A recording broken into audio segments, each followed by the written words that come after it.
मालदीव में भारत समर्थक माने जाने वाले इब्राहिम सालेह चुनाव हार गए हैं। वह 2018 से वहां राष्ट्रपति थे। अब देश की बागडोर मोहम्मद मुइज्जू नाम के जिस नेता के पास जाने वाली है, उन्हें चीन समर्थक हैं और उनके गठबंधन ने चुनाव में इंडिया आउट का नारा उछाला था। जानते हैं चुनावी नतीजे वहां भारत के लिए क्या कहते हैं। मालदीव में भारत समर्थक माने जाने वाले सालेह चुनाव हार गए हैं। नए राष्ट्रपति बनने वाले मुइज्जू को चीन का करीबी माना जाता है। मालदीव में चुनाव हो चुके हैं। भारत आउट का नारा देने वाले मोहम्मद मुइज्जू ने राष्ट्रपति चुनावों में जीत हासिल कर ली। भारत समर्थक माने जाने वाले निवर्तमान राष्ट्रपति इब्राहिम मोहम्मद सोलिह हार गए। इस चुनाव को काफी हद तक मालदीव में भारत और चीन की हार जीत के तौर पर भी देखा जा रहा था। मालदीव में कौन जीता है, इसे भारत के झटके के तौर पर क्यों देखा जा रहा है। इस बार मालदीव में राष्ट्रपति चुनावों में मोहम्मद मुइज्जू की जीत हुई है। उन्हें चीन समर्थक माना जाता है। उन्होंने चुनावों में इंडिया आउट का नारा दिया था, जबकि भारत समर्थक माने जाने वाले मौजूदा राष्ट्रपति इब्राहिम मोहम्मद सोलिह की पराजय हुई है। उनके कार्यकाल में मालदीव के भारत के साथ रिश्ते मजबूत हुए थे। रणनीतिक कारणों से चीन और भारत दोनों देशों की मालदीव के चुनाव पर करीबी नजर और दिलचस्पी थी। मोहम्मद मुइज्जू को 64% वोट मिले। उनके जीतने से मालदीव में चीन का शिकंजा और निवेश के साथ नए चाइनीज प्रोजेक्ट्स बढ़ेंगे, जबकि भारत के लिए इसका उल्टा होने की आशंका है। मालदीव और भारत के रिश्ते कैसे रहे हैं। मालदीव के भारत के साथ सांस्कृतिक और आर्थिक संबंध रहे हैं। ये आज से नहीं बल्कि सदियों पहले से हैं। मालदीव लंबे समय से भारत के प्रभाव में रहा है। ये माना जाता है कि मालदीव में अपनी मौजूदगी बनाए रखकर भारत हिंद महासागर के बड़े हिस्से पर निगरानी रखता रहा है। लेकिन भारत को हिंद महासागर में कमजोर करने के लिए चीन कई सालों से मालदीव को लुभाता रहा है और उसने मालदीव के सियासी नेताओं के बीच भी पकड़ बनाई है। इसी वजह से अब मालदीव में चीन का असर बढ़ने लगा है। चीन ने बड़े पैमाने पर पिछले कुछ सालों में भारत को वहां से बेदखल करने के लिए निवेश भी किया है। चीन की कोशिश मालदीव के जरिए भारत के असर को किस तरह खत्म करने की है। हिंद महासागर में मालदीव की लोकेशन रणनीतिक रूप से बेहद अहम है। चीन अपनी नौसेना को तेजी से बढ़ा रहा है। वो मालदीव में अपनी पहुंच बढ़ाने के प्रयास करता रहा है। मालदीव के कई द्वीपों को भी चीन ने कुछ सालों के लिए ले रखा है। कहा जाता है कि उसने यहाँ के कुछ द्वीपों में जमीन की बड़े पैमाने पर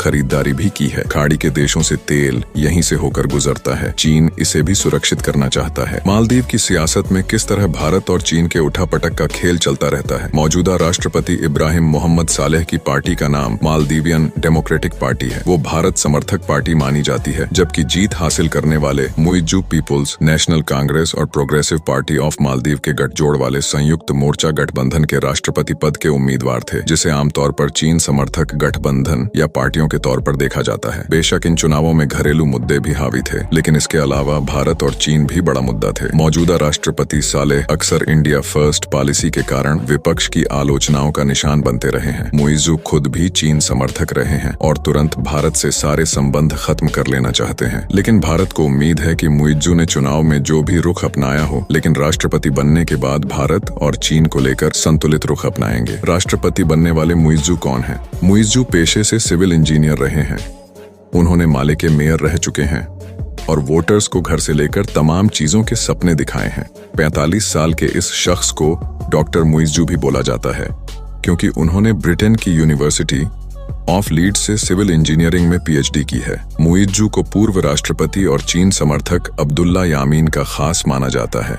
यामीन जेल में हैं और वहां के सुप्रीम कोर्ट ने उनके चुनाव लड़ने पर रोक लगाई हुई है। उन्हें भ्रष्टाचार और मनी लॉन्ड्रिंग जैसे मामलों में दोषी पाया गया था। उन्होंने अपनी पार्टी से चुनावों का बायकाट ही करने को कहा था, लेकिन पार्टी ने ऐसा नहीं किया, बल्कि यामीन के खास माने जाने वाले मुइज्जू को उम्मीदवार चुन लिया। मुइज्जू ने मुश्किल से केवल 1 महीने ही चुनावी कैंपेन किया होगा। वह मालदीव की राजनीति में नए चेहरे हैं। वर्ष 2021 में वह माले में मेयर बने थे। इससे पहले वह 2 बार हाउसिंग मिनिस्टर रह चुके हैं। वह चीन के भी करीब हैं। वह 2012 में राजनीति में आए थे। मालदीव पर चीन का कितना कर्ज है? मालदीव ने चीन से बड़ा कर्ज लिया है। राजधानी माले को अंतर्राष्ट्रीय हवाई अड्डे से जोड़ने वाला पुल भी चीन के निवेश से बना है। 2016 में मालदीव ने चीन को अपना एक द्वीप महज $40 लाख में 50 सालों के लिए लीज पर दिया था। माना जाता है कि मालदीव पर चीन का करीब $1 बिलियन का कर्ज है, जो चीन ने वहां की इंफ्रास्ट्रक्चर योजनाओं में लगाए हैं। क्या मुइज्जू की जीत से चीन फिर मालदीव में हावी हो जाएगा? बिल्कुल ऐसा ही होने की संभावना जाहिर की जा रही है। अब मालदीव और चीन में करीबी और बढ़नी चाहिए। हालांकि विश्लेषक मानते हैं कि मौजूदा स्थिति में मालदीव भारत और चीन दोनों देशों के बीच संतुलन बनाने की कोशिश करेगा, क्योंकि